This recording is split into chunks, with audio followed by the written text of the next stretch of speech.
So ayan guys, so for today's video gagawa tayo ng requirements ko sa TTL, which is diorama at saka leaf chart. Ayan, so kung nakita nyo sa video, so gumupit muna ako ng mga karton, no, na hiningi ko lang sa tindahan. Libre lang yan dito. Ayan. Pagkatapos ko gumawa niyan, syempre ginupit ko muna sa gitna yung karton, no, para magsilbing base ng ating diorama. And then pagkatapos nun, syempre babalutan na natin siya, syempre para maganda naman siya tignan. Ayan, so nilagay ko dyan is green, dilaw at saka pink, no. Kasi naubusan na ako eh. So ayan, so yung topic ko nga pala is about 3D shapes. So ayan, kung mapapansin nyo, una kong ginawa dyan is gumawa muna ako ng pyramid. So ayan, so pyramid lang gawa natin sa karton, then binulutan ko lang siya ng dilaw, no, para syempre maayos siya tignan.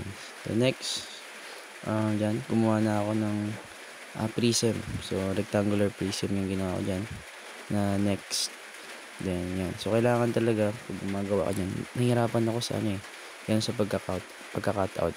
Yun kasi yung pinaka crucial eh, kailangan sakto lahat ng ano, dimensions, and then syempre yung cut mo dapat malinis talaga.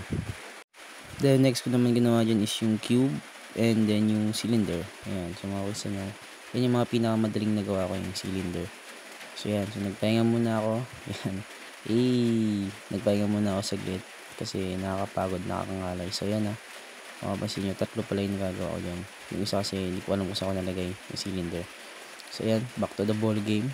So nagbalot na ako ng mga shapes. So yan, cube. Ayan, kung mapapansin nyo sa video, cube yung una kong binalutan. At mahirap balutan yung cube na yan kasi medyo malaki nga siya. Tsaka medyo magastos siya sa mga outline, pero okay naman. So habang minabalutan ko yan, nakaramdam na ako ng antok talaga ako, kaya sabi ko tapusin ko na tong cylinder at saka yung prism, sabi ko matutulog muna ako. So pagkagising ko, yan, sinimulan ko na siya gawin, hindi ko na siya na video, pero yan na. So nagdesign na lang ako dyan. So yan, pasok, montage, ting ning ning ning ting.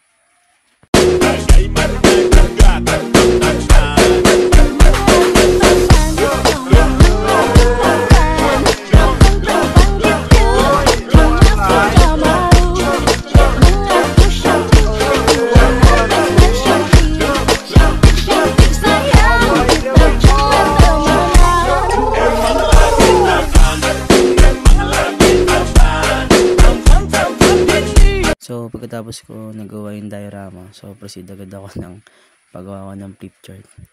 Ayan, nilagyan ko lang siya ng mga cartolina na green, no? So dinikit-dikitan ko lang dyan sa gilid, so parang siyang outline niya. And then nagproceed agad ako sa paggawa ng topic ko o yung pagsusulat. So more on sulat talaga yung puhunan mo dito sa paggawa ng flip chart. Then inabot ako dito ng mga 1 hour siguro maximum, kasi may mga pahinga pa rin ako na konti. Yan. Tapos sulat talaga ang pinakamatagal at nakakangalay talaga siya kasi wala nga akong lamesa. So ayan, so more design. So sphere na yung nagawa ko dyan. Yan, kumuha pa ako ng mangkok dyan sa namin, sa lagayan ng plato. So naubusan na ako ng green, kaya violet na lang yung ginawa kong outline. Buti na lang, no, medyo may talent ako sa pag-drawing, kaya kahit pa na-carry out ko na rin. Yan, so di ko na na-videoan yung paggawa ko ng front page ko kasi nga nag-brown out and low-bat na rin ako, kaya hindi ko na siya na-videohan. Ito yung mga topic ko, kung mapapansin nyo. Ayan, meron tayong cones, prism, at saka spear. Pinahig ko lang yan siya gamit ng alambre, no, and then pinorm ko lang siya ng circle para maganda siya or makompile ko siya ng maayos. So ayan yung final output ko sa leaf chart, no. So konting montage lang. Pasok.